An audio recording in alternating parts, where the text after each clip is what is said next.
قابل صد احترام بھائیوں اور بزرگوں،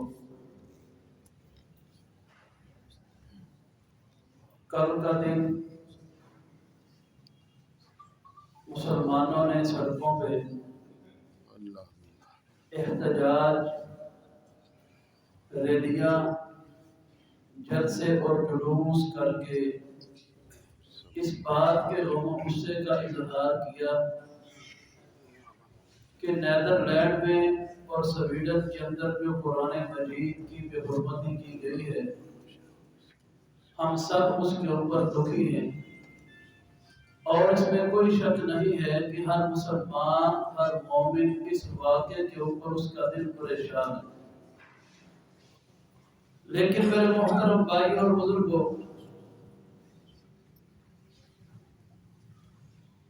جب کسی باغ کا مالی جو ہے وہ باغ پر توجہ دینا چھوڑ دے، اس باغ میں کوئی کتا بلا گھس جائے، کوئی انسان اس باغ کو اجاڑ دے، کسی کو کوئی پرواہ نہیں ہوتی ہے۔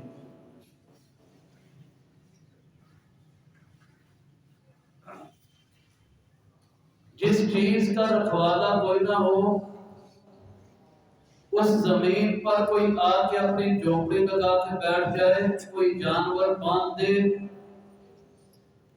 جس کی مالک ہی کوئی نہیں اس کی رکھوالی کرنے والا، کوئی جو مرضی وہاں کرتا ہے۔ اسباب جو ہیں، اسباب کی طرف دیکھنا چاہیے میرے بھائیوں، کہ آخر وہ اسباب کیا ہیں کہ جس وجہ سے امت مسلمہ کو مار پڑ رہی ہے۔ کبھی ناموس رسالت صلی اللہ علیہ وسلم پہ حملہ ہوتا ہے، کبھی حضور علیہ السلام کی ذات مبارکہ کے خاکے کارٹون کی شکل میں شائع کیے جاتے، کبھی قرآن مجید کو گولیوں کے سامنے رکھ کے گولیوں کی بوچھاڑ میں چھلنی کیا جاتا ہے، کبھی قرآن کو آگ میں جلا دیا جاتا ہے۔ کوئی ایک واقعہ تھوڑی، لیکن آخر یہ واقعات کے اسباب کیا ہے؟ اصل میں میرے بھائیوں وہ آزما بھی چکے ہیں، پرکھ بھی چکے ہیں کہ امت مسلمہ میں جو غیرت ہونی چاہیے تھی وہ اب موجود ہے۔ ایک دن کے دن سے جلوس ریلیاں کر کے بس انہوں نے قرآن کے تحفظ کا حق ادا کر دیا، یہ چیز جو ہے نا وہ سمجھ بیٹھے۔ آپ 1967 میں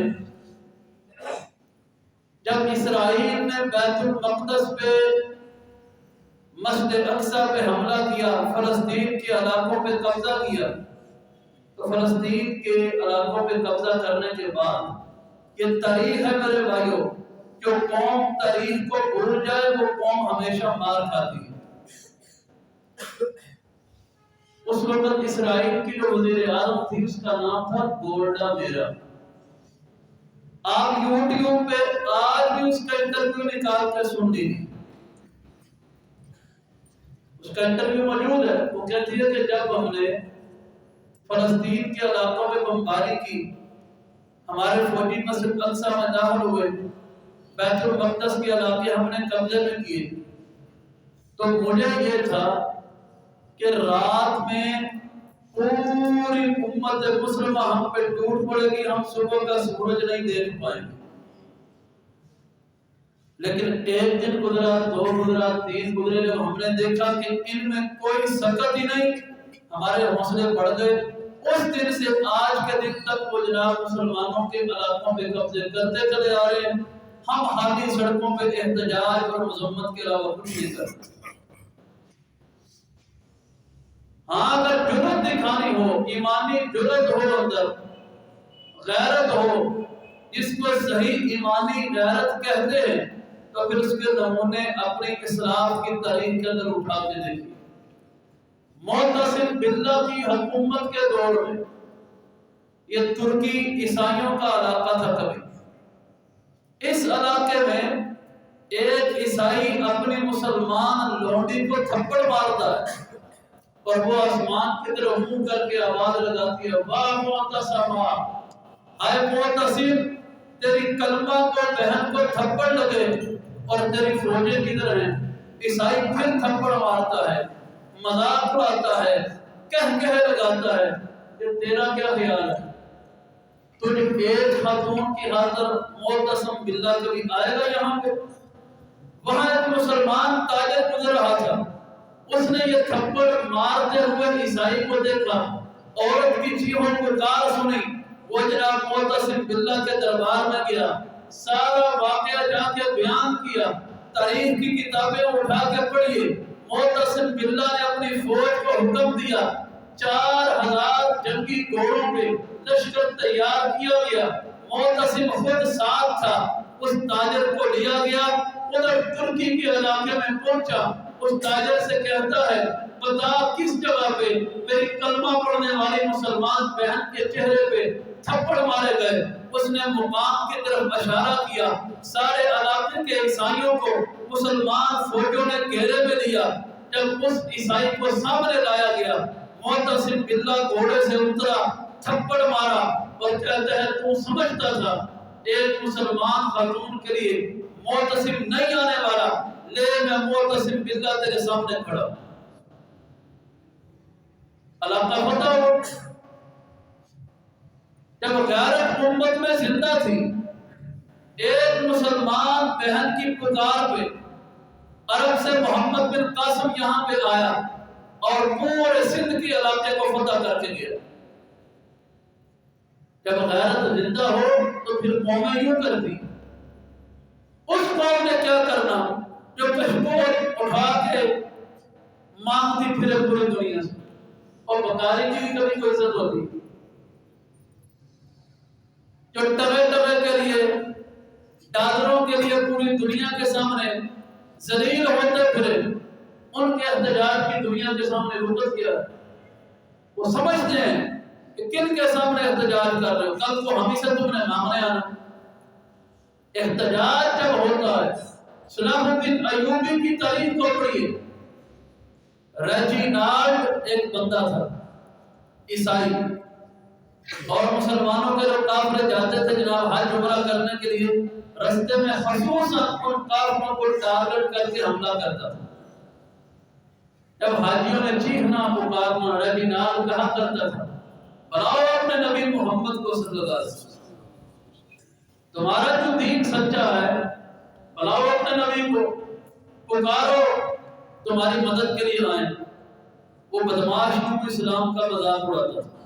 سلطان صلاح الدین ایوبی کو پتا چلا، سلطان اپنی فوج لے کے اس علاقے میں گیا، اس کی فوجوں کو گھیرے میں لیا۔ سلطان نے اپنی فوج سے کہا ریجینالڈ پکڑا بھی جائے، کسی بندے نے کچھ نہیں کہنا، میرا انتظار کرنا ہے۔ اس مردود کو پکڑا گیا۔ سلطان صلاح الدین ایوبی گھوڑے پہ بیٹھا ہوا آیا، اپنے گھوڑے سے اترا اور تلوار ہاتھ میں پکڑی، کہتا ہے تو میرے نبی محمد کی بات کرتا ہے صلی اللہ علیہ وسلم، میں محمد کا غلام سامنے کھڑا ہوں، پہلے محمد کے غلاموں سے پورا آلے پھر محمد کا مقابلہ کر دے۔ اپنے تلوار مار کے ریجینالڈ کی گردن اتار دی۔ دوبارہ جرأت نہیں ہوئی کسی کو کسی مسلمان کافر کو لوٹ سکے۔ یہ تاریخ مسلمانوں کی ہے۔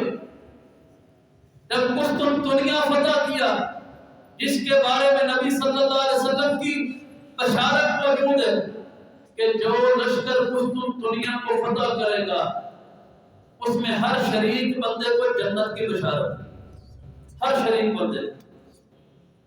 گالی دینا آسان ہوتا ہے، کردار اور عظمت کو ماننا یہ اعلیٰ لوگوں کی نشانی ہے۔ زبان ہلانی کسی کے متعلق لوگوں نے نبیوں کے بارے بکواس نہیں کی۔ آج کسی یزید کا نام لے کے لوگ جناب بکواس کرتے نظر آتے ہیں۔ اس قسطنطنیہ کے لشکر کا امیر یزید تھا، جس لشکر کو اللہ کے رسول نے جنتی ہونے کی بشارت دی۔ اسی لشکر میں حضرت حسین بھی تھے، اسی لشکر میں میزبان رسول صلی اللہ علیہ وسلم حضرت ابو ایوب انصاری کی شام۔ اتنا ہی برا تھا یزید تو صحابہ اس کی قیادت میں جہاد کر رہے۔ ہمیں تاریخ صحیح بتائی نہیں گئی۔ خیر قصہ مختصر عرض کرنے کا مقصد، ابو ایوب انصاری رضی اللہ عنہ طبیعت خراب ہوئی، آپ نے لشکر کی کمان چونکہ یزید کے ہاتھ تھی کہنے لگے کہ میری میت کو جہاں آخری حد تک دشمن کے علاقے فتح کرو وہاں پہ جا کے دفن کرنا، اور کل کو آنے والی ہماری نسلیں پہچان لے ہمارے بڑے اللہ کے دین کے جھنڈا کو سر بلند کرنے کے لیے یہاں تک آئے تھے۔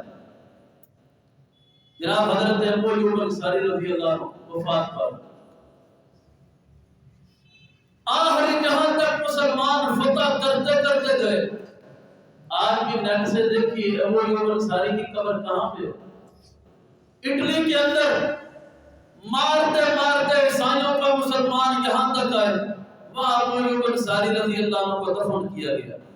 جب سارے جانے لگے نا، یزید نے سارے علاقے کے عیسائیوں کو اکٹھا کیا، تلوار یوں نکالی اور لہرا کے کہنے لگا مت سمجھنا یہ کسی عام بندے کی میت ہے، یہ اس صحابی کی میت ہے۔ اللہ کے رسول علیہ السلام مدینہ آئے تو آپ سب لوگوں کی خواہش تھی حضور میرے گھر کے مہمان بنے، ہر بندہ چاہتا تھا حضور علیہ السلام کی سواری میرے گھر میں رکے۔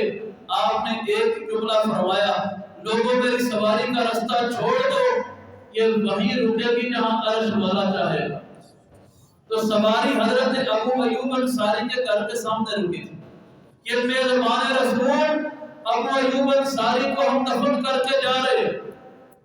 اگر ہمارے جانے کے بعد ہمیں پتہ چلا کسی بندے نے تم میں سے اس قبر کی بے حرمتی کی بھی کوشش کی ہے، ہم مسلمان پھر دوبارہ آئیں گے اور تب تک ہماری تلواریں میانوں کے اندر نہیں جائیں گی جب تک ایک ایک سے صحابی رسول کی قبر کی بے حرمتی کا انتقام نہیں لے لیں۔ دھمکی لگائی، آ گیا، آج تک قبر وہاں پہ موجود ہے۔ اور بھائیوں عرض کرنے کا مقصد ہے یہ خالی چھوٹی موٹی ریلیاں یہ ٹھیک ہے، عوام اپنے جذبات کا اظہار کرے، یہ نہیں کہتا نہ کرے، لیکن ساتھ ساتھ یہ بھی دعا کرے کہ ان 56 اسلامی ملکوں کے بغیر حکمرانوں کو اللہ سے غیرت آئے۔ پھر کام بنتا ہے احتجاج کا، ہمارا روڈوں پہ نکلنا حکومتوں پہ پریشر کے لیے کہ احتجاج کرو ان کے سامنے، ان کے سفارت خانے بند کرو، ان کے سفیروں کو دفع کرو، ان کے ساتھ دو بات کرو، قرآن کی حرمت کا مقدمہ لڑو، ناموس رسالت کی جنگ لڑو۔ اگر تم یہ سب کچھ نہیں کر سکتے تم اسلامی ملک کا ذمہ دار ہونے کا حق ہی نہیں۔ یہ چیز ہوتی ہے، ایسے حکمران اگر آئے اللہ کرے آ جائیں۔ اور میرے بھائیوں یہاں میں ایک بات اور عرض کرنا چاہوں گا کہ جتنے بیٹھے ہیں ہماری سیاسی پارٹیوں کے بڑے، یہ کن کے ووٹوں سے ایوانوں میں گئے؟ ہم لوگوں۔ اور جو قرآن کا، نبی علیہ السلام کی ناموس کا، اسلام کی عظمت کا مقدمہ دنیا کے سامنے نہیں لڑ سکتے، بھائیو ان لوگوں کو ووٹ دے کے خدا اپنے آپ کو کبھی گناہگار نہ کرو۔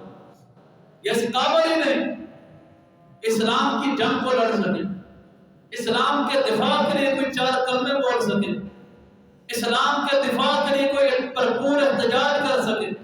تو اس لیے میرے محترم بھائیوں ایک تو یہ بات ہے، دوسری بات جتنا وہ قرآن مٹے گا نہیں انشاءاللہ، یہ میرے رب کا وعدہ ہے، لیکن ہمارا اپنا بھی تو کردار کچھ ہونا چاہیے۔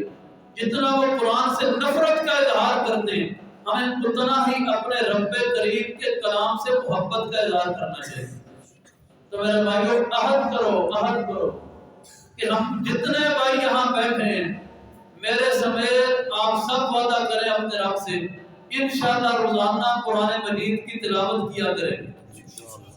اللہ کرے ہمارا جینا بھی اسی قرآن کے ساتھ ہو، حشر کے دن ہمارا حشر بھی اس قرآن کے ساتھ ہو، یہ قرآن قیامت کو ہم سب کے گناہوں کی بخشش کا ذریعہ بن جائے۔